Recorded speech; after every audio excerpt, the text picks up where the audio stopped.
What's up, everybody?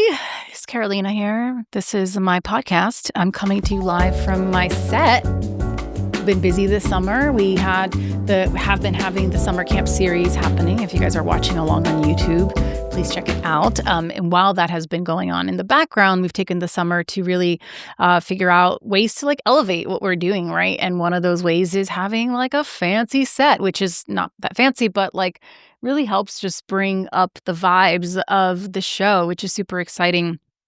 I've always wanted the show to be something that could be mobile and on the go, so that in the beginning of the early days of the show, I could bring the show wherever people were available to talk to me.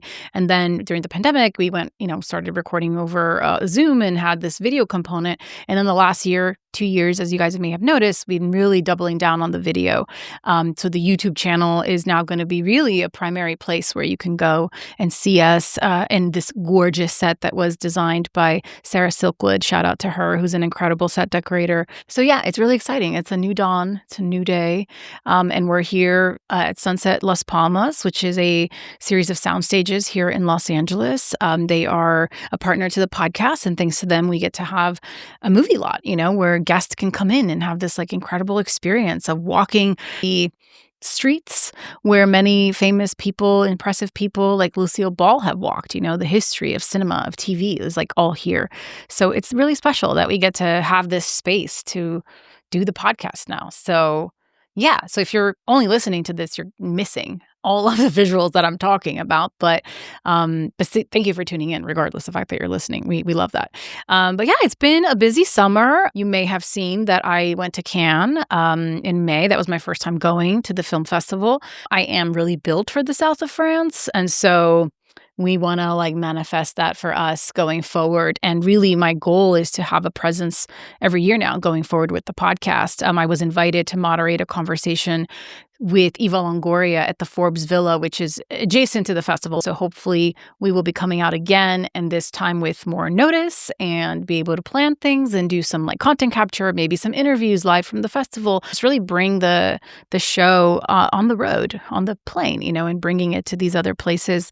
There's so much more I think that I want to do in talking to international filmmakers and folks from other markets about their perspectives on everything. I love that we get to really stay local with what we do on the show, but there's so much more that I want to do and people I want to hear from, especially as we start to branch out and open the aperture of what the show can do and the kinds of people that we can have on and highlight.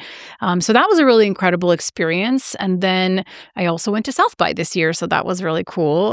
Did a podcast live from there with Mark Ankner and L. Roth Burnett. Can't say my friend's last name.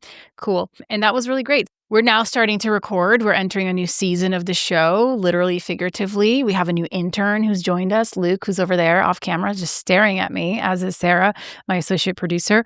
And it's nice. It's nice to have a team. I've been doing this on my own for so long. If you've been listening since the early days when the show was called Life with Kaka, which I plan to bring back at some point because I still think there's something there, far as a brand, but that I've always done this really as a labor of love, as a solo kind of endeavor. I started the show in that way because I didn't want any one person or financier or crew person to take away my ability to create. I wanted to have something that, regardless of who showed up or how much money I had, I could just show up and do something that matters to me and create space for conversations that I've been having off mic my whole career, but now I get to really have in this format, in this way, and share it with you guys. And so that's very exciting. And I hope that everyone is getting some value out of these conversations, because they're a lot of work to make them happen, but work that is truly worth doing. And so it is an honor to be your steward for these conversations. I think big things coming.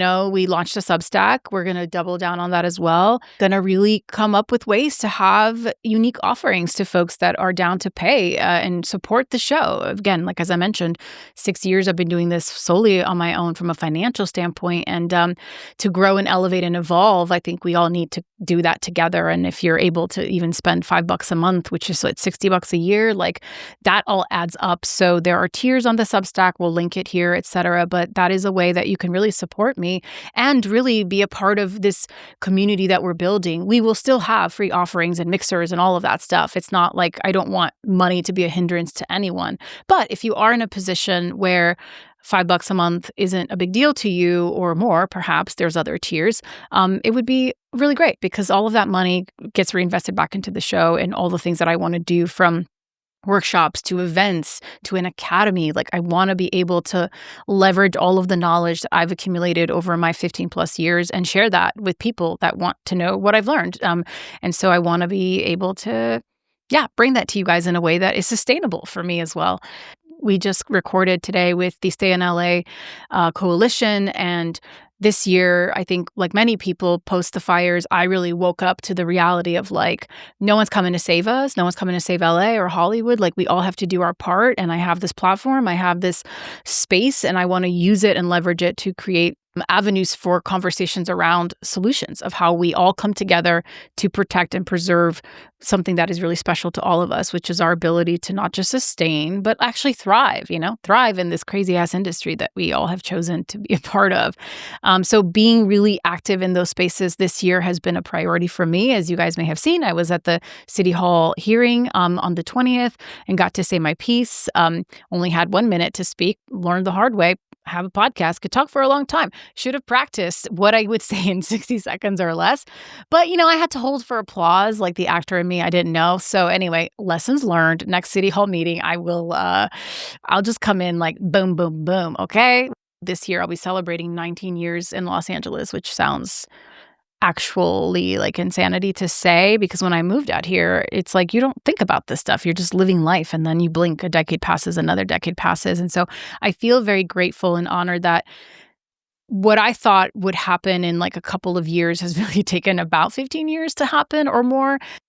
And I now feel like I'm in a place in my own career where I have the relationships, I have the network, I have the experience, the pedigree to really make an impact in the ways that I can. And again, use what I've built in the tiny lane that I occupy to be an advocate for some of these conversations, to help support others in their journey and help us remember that, despite the fact that this can feel like a really solitary road, that we're not alone. There's a lot of people in this with us, in this fight with us, to be creatives and sustain ourselves and, again, thrive in an industry that is so competitive and so challenging, but so worth it when you're doing what you love. So that's the energy that I'm going into it. I'm a big proponent of talking about the hard. That'll never stop. But I also don't want this to become like just therapy. It's been a hard season. Like, I think we all can agree and attest to that. It's been challenging to withstand. I haven't really had a proper job since my son was born, which was 14 months ago. So like, it's real. I don't mean to pretend like smoke and mirrors. It's a big part of the show, is talking about the reality of what this means. That's really important to me, to be an example of that. Even if we have to zig to zag, like, the path is still going to unfold, and hopefully, you can get where you're going and look back on your journey and feel proud of the person that you've been throughout all of it, right? In the meantime of whatever it is you want to happen. That's super important. That's me. We're going to wrap it up. I'm getting the wrap it up fingers from Sarah, which is good because otherwise I'd talk forever. Thanks for tuning in. This is just a little micro. Here's what we've been up to. And there'll be many exciting episodes to come. So you will want to subscribe to the YouTube channel and not miss out.